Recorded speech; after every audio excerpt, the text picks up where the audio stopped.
Hi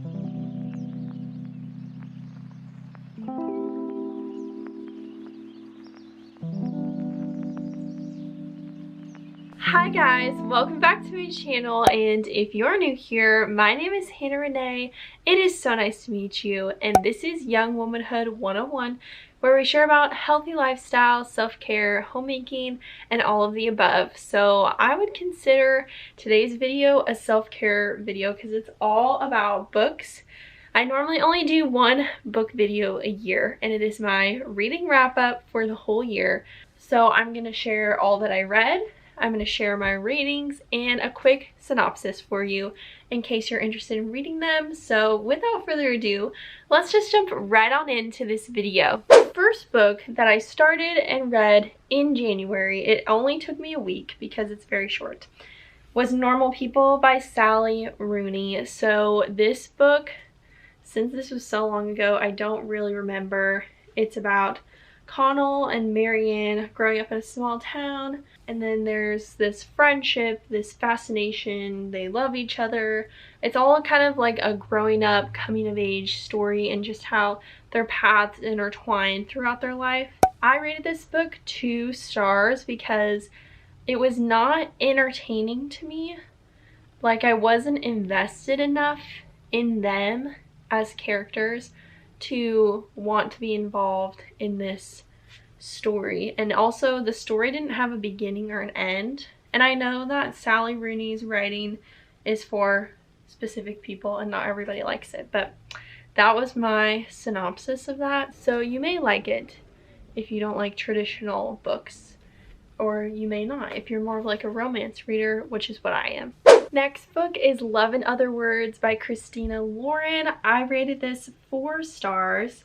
This is about Macy and her one true love, Elliot, and it's a second chance romance because they were together for a little bit, they broke up, and they've moved on, become adults. It's been 10 years, and they reconnect, and I liked that trope. My review of it was there was a good plot twist in here that I didn't see coming, but I think that the characters needed to talk about the plot twist more. I feel like they skipped over that. But overall, I liked this book. Beware of some spice scenes in there if you do not like reading those. Just a forewarning for you, but I thought this book was good. And I finished that right after Valentine's Day, so it was a perfect Valentine's Day read.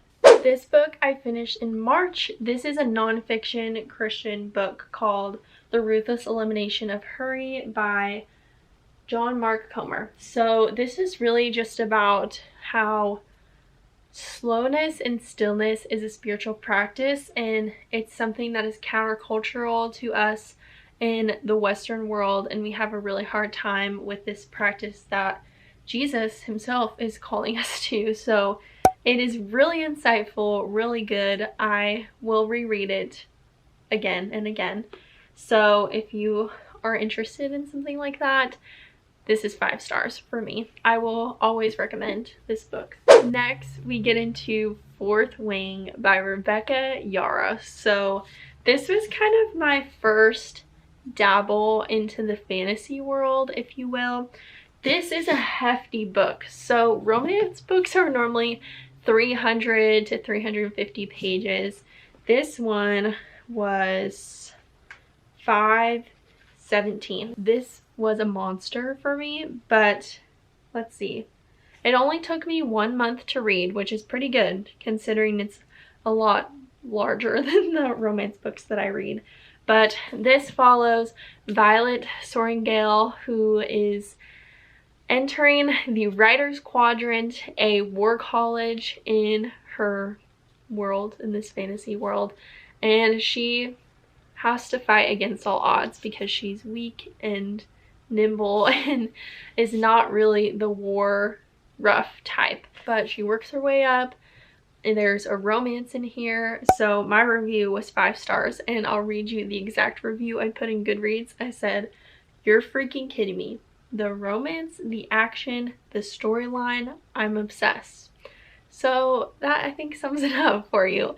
That is Fourth Wing. This reminded me a lot of Divergent, but with dragons. And I grew up loving Divergent, so if that is kind of your vibe, this is pretty much the same gist. A little bit more rough around the edges. There's spice and a lot of cussing, if that bothers you. I finished this book in April, The Final Gambit. This is the third book of the Inheritance Games series by Jennifer Lynn Barnes. I am trying to remember what part of the story this is. This series is about Avery, who gets the inheritance of a man that she's never met. And he has a mansion and all of these foundations and properties and all this stuff. And she goes to this mansion and meets 4 of his grandsons that are clearly upset that she got the inheritance when she's not even related.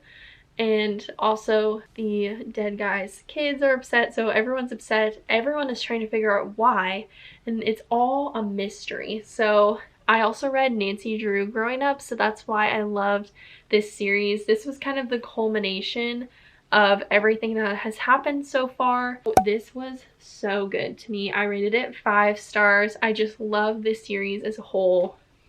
Will keep you on your toes, keep you thinking. Highly recommend. There's a 4th book, so we will be diving into that. This one I finished in April as well.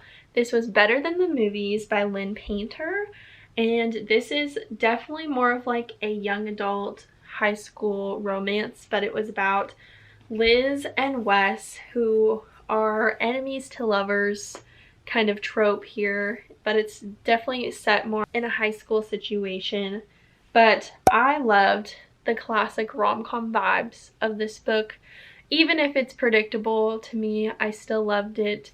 I loved just their wittiness and banter between each other, and I just loved all the vibes of this. And now there is a 2nd book that I will have to read and get back into the world of Wes and Liz. So I rated this 5 stars. So this is the next book that I finished, Meet Me at the Lake by Carly Fortune. I read this from June to July, and you may be wondering what happened since I finished the last book in April, and I'll explain that in a second. But this book, let me remind myself, is about Fern and Will. This is another second chance romance. It's a dual timeline, so you're going into the past, learning about their relationship, and then in the present. I loved how the loose ends were all tied at the end. I thought it was very well thought out. I rated it 4.5 stars, and there are more books by this author, but I don't think that it's a series, but I do plan on reading more from her in the future. I also read this at a lake, so that was even better. This is the 2nd time that I read this book in my life. So this is Start With Why by Simon Sinek. The first time I read it was in college, and I just read it again because by this point of the year, I joined a book club. So we started reading businessy books or just leadership books in general. The concept of this book is that you can't start anything without having a why behind why you're doing it. And this applies to starting a business or going to school, but it also applies to little things like working out, or maybe you want to start a new healthy habit. If you don't have a why that drives you on the days that you're not motivated, then you won't do it. So that's kind of the concept. It's a little bit repetitive for this whole book, but I think that everyone needs to know this concept. So I rated it 5 stars. I finished it in July as well. So this monstrosity is the reason why there's a gap in my recap. I started this on May 6th. I didn't finish it till August 31st. That is crazy. You want to know why though? Because 1, this is a monster, and it just kept intimidating me, and I wasn't seeing progress like I was with romance books, so that was hard. Let's see. This has 623 pages. I honestly thought it was more, so I think that intimidated me. Also, I'm very much a mood reader. In the summertime, I love to read cutesy little romances, and this is just a darker fantasy, and I just wasn't motivated to read it, and I clearly didn't read it that fast because it took me like 3 or 4 months. This is the second book of Fourth Wayne, so it just continues the story. We have a new enemy that enters the scene, and so they are trying to figure out what this threat is, and then there's a big battle at the end. I don't want to give too much away because you just need to get into the world yourself to understand. But my rating was a 5 stars, and I wrote, amazing, I'm speechless. I kept trying to guess over and over what was going to happen, and I was wrong every time. This book will have you on your toes. So I did enjoy it once I finally finished it, but lesson learned, if I'm not in the mood to read it, I won't read it. So that's why there's a giant gap in my reading recap, is because Iron Flame took my whole summer away. This book I finished in September, so this is The Seven Husbands of Evelyn Hugo by Taylor Jenkins Reid. This is a very popular book. This is about Evelyn Hugo, clearly, and she decides to have this young girl write her biography. So she is telling her the story of her life and how she became this famous actress, how she had 7 husbands and the reasons why. And there's a big plot twist at the end. It's kind of eerie and a little bit creepy. I would only rate this book 3.5 stars because I didn't really know what I was getting into when I read this, but I should have read some disclaimers. I'll just let you read some disclaimers if you choose to read this, and you can decide for yourself.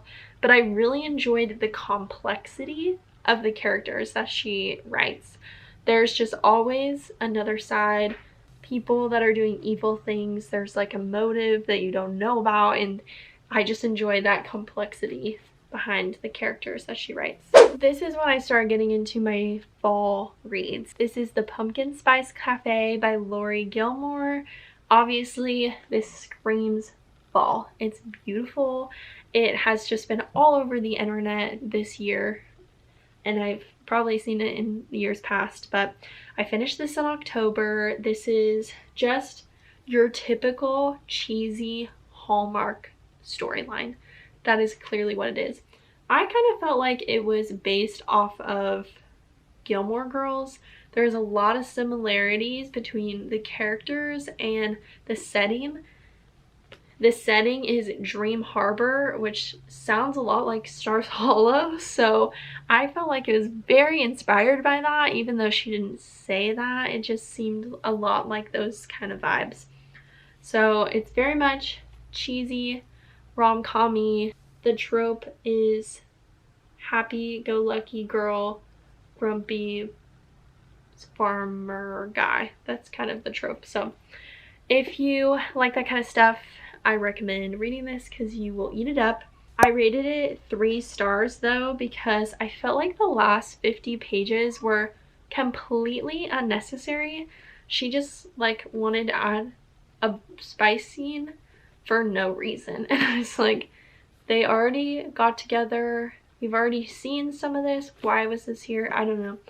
Back to another business book. This is Marketing Made Simple by Donald Miller. This I finished, it looks like, in November. I only rated this 3 stars. This is basically a sales funnel, just teaching you how to funnel in leads and sales for your business, and that doesn't apply to me too much as a cutesy little social media girl, so that was my thought. But I think that it's very solid advice if you don't know anything about sales funnels for businesses. Next, I read The Midnight Library by Matt Haig, I think is how you say his last name. This was about a girl named Nora, and she ends up committing suicide, and she is in between life and death in this library, and she gets to look at all these lives and choose which life she wants to try on and see if she likes better than the life that she just left. Crazy concept. I loved this concept of a book. I ate this book up. I rated it 5 stars. I just find this concept fascinating, and just the way that he wrote about something so sensitive. It was really cool. The character growth is amazing. And I think that everyone can glean a lesson from this book, even if you don't suffer from depression or self-harm in any way. I think this book is incredible. So highly, highly recommend. This is really high up there in my recommendations list. Next business book is Never Split the Difference. This is by Chris Voss. This book was from I believe he was a CIA or CSI. FBI, one of those things.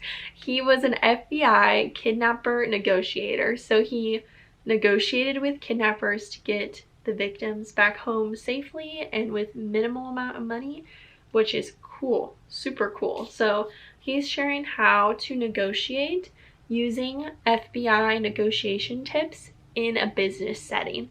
So I find that so fascinating. Even though I don't really need to sell or negotiate or anything like that, I'm still very intrigued. I rated this 4.5 stars. Very good. The next book is The Cinnamon Bun Bookstore by Lori Gilmore. This is in the same world as the first book, same setting, but it's about a different couple. So the trope in this one is casual relationship turned serious. And that is one of my least favorite tropes. I am not a casual girl, so I rated this 2.5 stars, which is my lowest rated book of the year. Also, another qualm I have with this book, and I saw other people mad about this too. Look at the cover.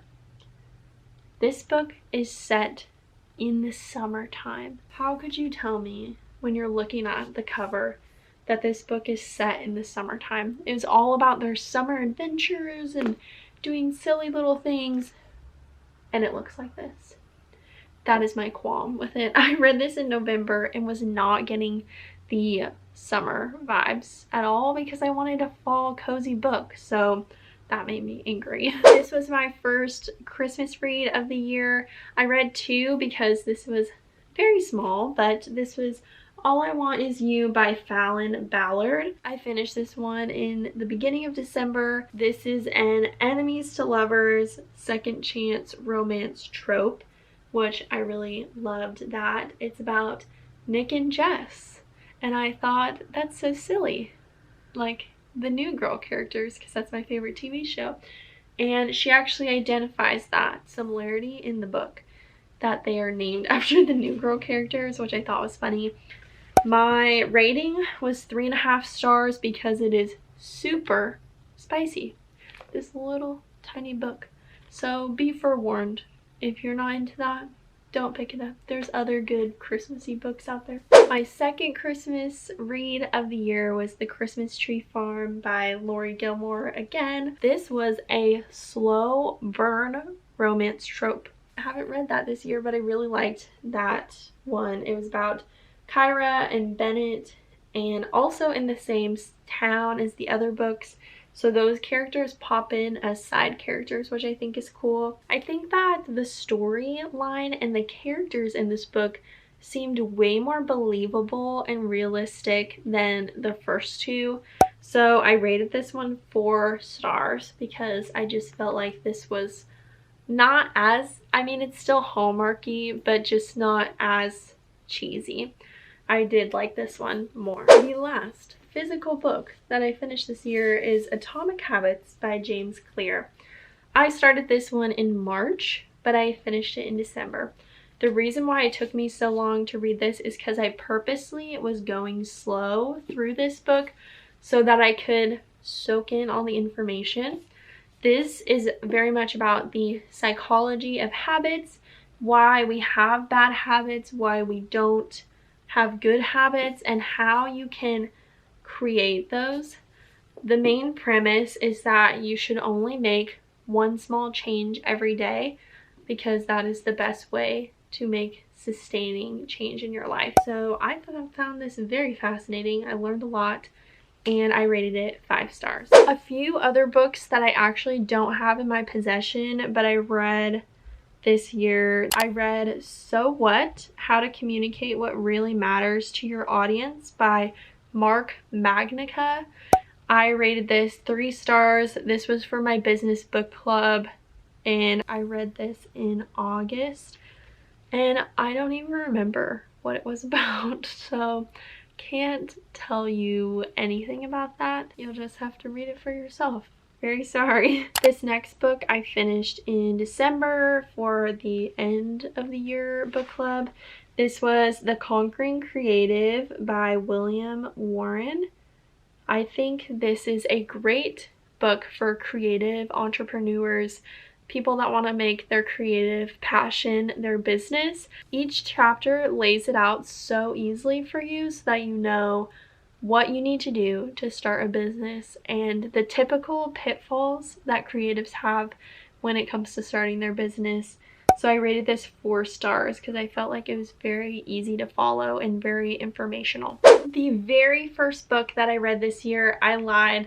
I thought it was Normal People and it wasn't, is The 7-Year Slip by Ashley Poston. This book is another super cool concept, and it was about this girl that gets an apartment from her aunt, and turns out this apartment has the ability to time travel to 7 years in the past. So this happens to the main character, Clementine, and she starts to fall in love with a guy that lived in the apartment 7 years ago, and clearly this is not going to end well because they don't even live in the same timeline. Oh my gosh, what a cool concept. I love cool concept books, books that really make you think and are out of the box. This was a 5 stars for me. I think she did an amazing job of writing about this where there were no loopholes at all. She tied up the loose ends, everything made sense in the end, and I think she did a fabulous job with this book, so I highly, highly recommend this one. And that is my yearly wrap up. I hope you enjoyed this video. It's starting to get dark because we're about to have a little thunderstorm, so we're just gonna end this off. I talked a lot. I'll link my Goodreads down below. I'm also gonna share my 2025 TBR on my Instagram and TikTok, so if you want to see those, check it out there. But thank you guys so much for watching, and if you enjoyed it, make sure to give it a thumbs up, subscribe to this channel, and let me know of any other video ideas you'd like to see from me, because I love to do those for you. And I'll see you whenever I see you next. Bye guys!